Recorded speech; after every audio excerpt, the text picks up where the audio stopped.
ಆತಮಾಂತ ವಿಕ್ರಮಿ ಕೇಸರಿಯು ದುರದಿ ಆತಮಾಂತ ವಿಕ್ರಮ ಕೇಸರಿಯು ದುರದಿ ಒಂದಲ್ಲ ಒಂದು ದಿವಸ ಅವನನ್ನು ನೀವು ಗೆಲ್ತೀರಿ. ಅಯ್ಯಪ್ಪ ಆ ಸಿಂಹವಿಷ್ಟರನ್ನು ಹೇಳ್ತೇನೆ. ಪಕ್ಕದಲ್ಲಿ ನನ್ನ ಹೆಂಡತಿಯನ್ನು ಮಹಾರಾಣಿಯಾಗಿ ಮಾಡ್ತೇನೆ. ತಲೆಬಿಸಿ ಮಾಡಬೇಡ. ಕಣ್ಣಿನಲ್ಲಿ ಹೆಂಡತಿ ಮಾಡ್ತಾರಂತೆ, ರಾಣಿ ಮಾಡ್ತಾರಂತೆ. ಆಹಾ ಆಹಾ, ಎಷ್ಟು ಬಣ್ಣದ ಮಾತಾಡ್ತೀರಿ. ಅಲ್ಲ ನಿಮ್ಗೂ ಸಿಟ್ಟು ಬರ್ತದೆ ಅಲ್ಲ? ಮತ್ತೆ ಉಪ್ಪು ಹುಳಿ ಖಾರ ತಿನ್ನುವುದಿಲ್ವ? ನನ್ನಪ್ಪ ಹೇಳ್ತಿದ್ದ, ನೀನು ಮದುವೆ ಆಗದ್ದು ಸಿಂಹನನ್ನ ಅಂತ. ಈಗಲೂ ಸಿಂಹನೇ. ಕಡೆ ಗೊತ್ತಾಯ್ತು ದನ್ ನರಿ ಅಂತ. ದಟ್ಟು ನರಿ ಅದು ಸಾಧಾರಣ ನಡೆ, ಮುಳ್ಳನರಿ. ಇದು ಮುಳ್ಳನರಿ.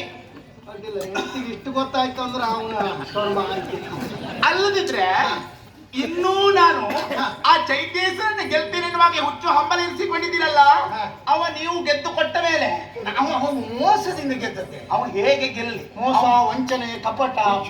ಅಷ್ಟೆಲ್ಲ ಮಾಡುವಾಗ ನೀವು ಪಟಾಣಿ ತಿಂತಿದ್ರೆ, ಅಲ್ಲೇ ವೀಳ್ಯ ಸವಿತಿದ್ರೆ. ನನಗೆ ಇಷ್ಟು ವರ್ಷಕ್ಕೆ ಇದೊಂದು ಹೊಸ ಶಬ್ದ ಸಿಕ್ಕ. ಹೌದೌದು. ನಿಮಗೆ ಕಡಲೆ ಅದೆಲ್ಲ ಗೊತ್ತಿಲ್ವಾ? ಇಲ್ಲ, ನಾ ತಿಂದೆ ಅಭ್ಯಾಸ ಇಲ್ಲ. ತಿನ್ಬೇಕಿದ್ರೆ ನಮ್ಮ ಹೊರಗೆ ಹೋಗಿ ಆಯ್ತು. ಏ ಪಟಾಕಿ ಬಾವ.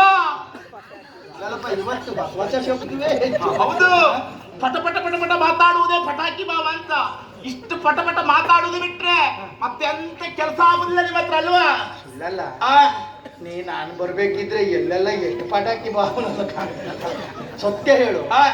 ನೀನು ಇದೇ ಪ್ರಕರಣ ಮಾಡ್ಕೊಂಡೇ ಇಲ್ಲಿ ಬಂದೆ ಅಂತ. ಪಟಾಕಿ ಅಂದ್ರೆ ಏನು? ಪಟಾಕಿ ಅಂದ್ರೆ ಎಂತದ್ದು ಅಂತ ನಂಗೆ ಆ ಶಬ್ದವೇ ಸಿಕ್ಲಿಲ್ಲ ಇಷ್ಟು. ಹಾಗಾದ್ರೆ ಮತ್ತೊಂದು ಕಡೆ ಹುಡುಕುವ. ಮತ್ತೊಂದು ಕಡೆ ಹುಡುಕುವ. ಅದು ಮನೆ ಅಲ್ಲ, ಹಳೆ ಮನೆ ಮಾರಾಟಕ್ಕೆ ಇರುವುದಲ್ಲ. ಅಲ್ಲ, ಮತ್ತೆ ನೀ ರಾಣಿ ಆಗ್ಬೇಕಿದ್ರೆ ಮತ್ತೊಂದು ಕಡೆ ಹುಡುಕುವುದೇ. ಹುಡುಕುವುದು ಯಾಕೆ? ಮತ್ತೆ ನಮ್ಮಲ್ಲಿಯೇ ಉಂಟು. ಎಲ್ಲಿ ಶಕ್ತಿಯಿಂದ ಮತ್ತೆ ನಮ್ಮ ಆ ಕಮಲಪುರವನ್ನು ನಾವು ಪಡೆಯಲಿಕ್ಕೆ ಸಾಧ್ಯ ಇಲ್ಲ. ಮತ್ತೆ ಯುಕ್ತಿಯಿಂದ ಪಡೆಯುವುದಕ್ಕೂ ಈಗ ಅಸಾಧ್ಯ ಆಗಿದೆ. ಹಾಗೆಂದು ನಾವು ಅರಸಾರಸ್ಯರಾಗುವುದಕ್ಕೆ ಇನ್ನೊಂದು ಅವಕಾಶ ಉಂಟು ನಮಗೆ. ಯಾವ ಅವಕಾಶ? ನನ್ನ ಮಾತನ್ನ ಕೇಳ್ತೀರಾ? ಅಲ್ಲ, ಇಲ್ಲಿವರೆಗೆ ಮಾಡ್ಕೊಂಡು ಬಂದೇ ನಿನ್ನ ಮಾತು ಕೇಳಿ ಮತ್ತೆ ನಾನು ಇನ್ನು ಕೇಳದೆ ಇದ್ರೆ ಆಗ್ತದ? ನನ್ನ ಮಾತನ್ನ ಒಪ್ಪುತ್ತೀರಾ? ಅನಿವಾರ್ಯ. ನನ್ನ ಮಾತನ್ನ ಮಾನಿಸ್ತೀರಾ? ಸತ್ಯ. ಹಾಗಾದ್ರೆ ಕೇಳಿ.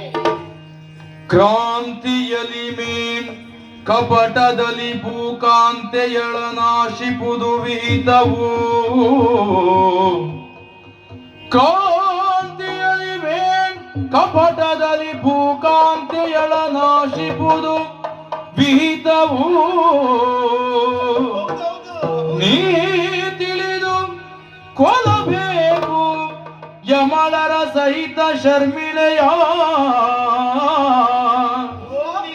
ತಿಳಿದು ಕೊಲ್ಲಬೇಕು ಯಮಳರ ಸಹಿತ ಶರ್ಮಿಳೆಯ. ಕಾಂತ ಕೀಳೈಸುವ ಬದಲಿ ಭೂಕಾಂತ ಚೈತ್ಯನ ಗೆಲ್ಲಬಹುದೇ.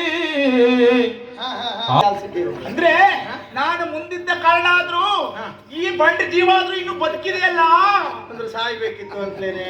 ಪರಮ ಪತಿರೋತೆಯು ಪಾವನೆಯು ಸುಮಂಗಲಿಯು ಸಚ್ಚಾರಿಣಿಯೂ ಆಗಿರುವಂತ ನನ್ನ ಕೈ ಹಿಡಿದಂತ ಕಾರಣವೇ ನನ್ನ ಮಾಂಗಲ್ಯವೇ ನಿಮ್ಮನ್ನ ಕಾಪಾಡಿದೆ ಪತಿದೇವ. ನೀನು ಬರೀ ಬಾಯಿಲಿ ಹೇಳಬೇಡ, ಹಣೆಗೊಂದು ಪಟ್ಟಿ ಹಾಕ್ಬೋದು. ಹೌದಾ? ಇಲ್ಲಿ ನೋಡಿ, ಇನ್ನೂ ನಮಗೆ ಅವಕಾಶಗಳಿವೆ. ಏನೆಂದೇ ಕಾಂತೆ ನೀ ಜ್ಞಾನವೀನಾಳೆ. ಏನೆಂದೇ ಕಾಂತೆ ನೀ ಜ್ಞಾನವೀನಾಳೆ. ಹೀನ ಕೃತ್ಯವ ಗೈಯಲಾರೆ, ನಾ ಹೀನ ಕೃತ್ಯವ ಗೈಯಲಾರೆ.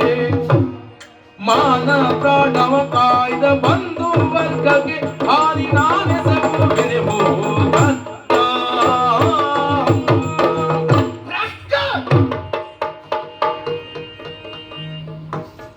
ಹೆಣ್ಣು ಹೇಗಿರಬೇಕು, ಹೆಣ್ಣು ಹೀಗಿರಬೇಕು ಅಂತ ಬೋಧಿಸುವವರು ನಾವು. ಏನು ನೀನು ಹೆಣ್ಣ? ನಿಜವಾಗಿಯೂ ನೀನೊಂದು ಹೆಣ್ಣೇ ಅಲ್ಲ. ತಾಟಕಿ, ಶೂರ್ಪನಕ್ಕಿ ಅವರೆಲ್ಲ ಆಗಿನ ಕಾಲದಲ್ಲ. 4 ತಲೆಮಾರಿನ ನಂತರ ಹುಟ್ಕೊಂಡೆ ನಿನ್ನಂತ ಒಂದು ನೀಚ ಹೆಣ್ಣು.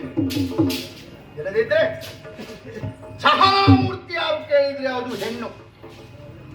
ಎಲ್ಲವರು ಬಯಸುವುದೇನು?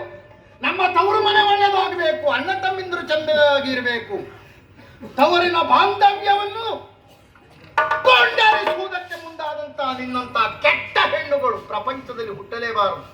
ಕಾರ್ಯೇಶು ದಾಸಿ, ಕರಣೇಶು ಮಂತ್ರಿ, ಭೋಜ್ಯೇಶು ಮಾತಾ, ರೂಪೇಚ ಲಕ್ಷ್ಮಿ, ಕ್ಷಮಯಾದರಿತ್ರಿ, ಶಾಂಗುಣ್ಯಯುಕ್ತೆ ಕುಲಧರ್ಮ ಪತ್ನಿ ಅಂತ ಹೇಳಿದ್ದಾರೆ. ಕೂತ್ಕೊಳ್ಬೇಕಾ? ಕೂತ್ಕೊಳ್ಳೋದಾಡ, ನಿಂತ್ಕೊಂಡು ಸಾದ್ರೆ ನಿನ್ ಕೈಗಾಕೊಂಡು ಬೀಳುದಿಲ್ಲ, ನಿಂತ್ಕೊಳ್ಳಿ. ಇದು ಪ್ರವಚನ ಪ್ರಾರಂಭ ಮಾಡಿದ್ರು. ಪ್ರವಚನ ಮಾಡೋದಲ್ಲ, ಇಷ್ಟೊತ್ತಲ್ಲಿ ನಿನ್ನ ಮಾತು ಕೇಳಿಸ್ತಾಯಿಲ್ವ ನಾನು?